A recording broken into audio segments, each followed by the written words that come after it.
Hello friends, જો તમે કોઈ સ્પર્ધાત્મક પરીક્ષાની તૈયારી કરતા હો અને વર્ગ શોધવામાં થોડી તકલીફ થતી હોય તો ચાલો આજે આપણે સરળ રીતે વર્ગને શોધીએ.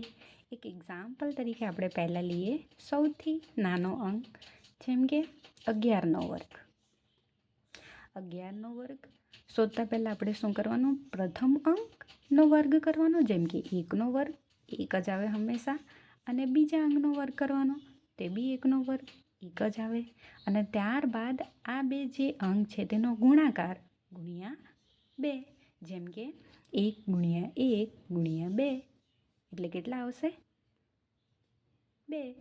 અને આને લખાય એવી રીતે 1નો વર્ગ કરીએ એટલે 1, વચ્ચે સ્પેસ, અને 1નો વર્ગ એટલે 1, અને આ જે ગુણાકાર કર્યો આપણે 1 ગુણ્યા 1 ગુણ્યા 2 તો તે અહીંયા આવશે, અને આ તેનો આન્સર થઈ જશે.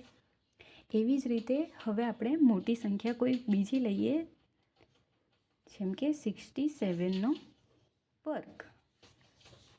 આનો વર્ગ બી એવી જ રીતે થાય, જેમ કે પહેલો અંકનો વર્ગ 6નો વર્ગ 36, પછી સ્પેસ, પછી 7નો વર્ગ 49. તો આને આપણે સરળ રીતે સમજવા માટે આવી રીતે લખી શકીએ, 36 સ્પેસ 49. હવે આ બે અંકનો ગુણાકાર કરીએ તો 6 સતામ 6 ગુણ્યા 7, 6 સતામ 42. હવે 42 ગુણ્યા વર્ગ છે એટલે ગુણ્યા 2 કરવાનું, એટલે 42 ગુણ્યા 2 એટલે 2 2 દુ 4 ને 4 દુ 8, 84.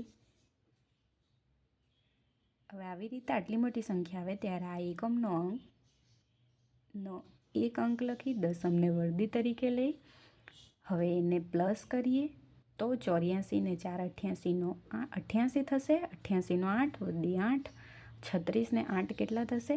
44. તો એ ડાયરેક્ટ તો આ એનો વર્ગ થશે.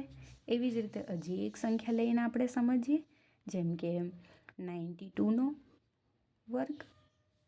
તો પહેલાં શું કરવાનું? પ્રથમ અંકનો વર્ગ કરવાનો, જેમ કે 9 9 9નો વર્ગ એટલે 9 9 81, અને સ્પેસ 2નો વર્ગ એટલે 2 દુ 4, અને પછી આ બેનો ગુણાકાર, એ બેનો ગુણાકાર કરીએ 9 દુ એ બેનો ગુણાકાર એટલે 9 ગુણ્યા 2, તો 9 દુ 18, અને વર્ગ કરવાનો છે એટલે ગુણ્યા 2 એટલે 18 દુ 36. તે આ સ્પેસવાળી જગ્યામાં 36 લખવાના. હવે અહીંયા દશમનો અંક તો છે નહીં એટલે 4 જ આવે. આમાં 36 છે તો 36માં એકમનો અંક અહીંયા લખવાનો, દશમનો અંક વધી તરીકે. હવે આને પ્લસ કરીએ તો આ 4 ને 8 84, તે 84 આવી રીતે લખી દેવાનું, સીધું થઈ ગયા, આવી ગયો આન્સર. જો તમને આ વિડીયો પસંદ આવ્યો હોય તો લાઈક કરો, શેર કરો, કોમેન્ટ કરો અને સબસ્ક્રાઈબ કરો. Thank you.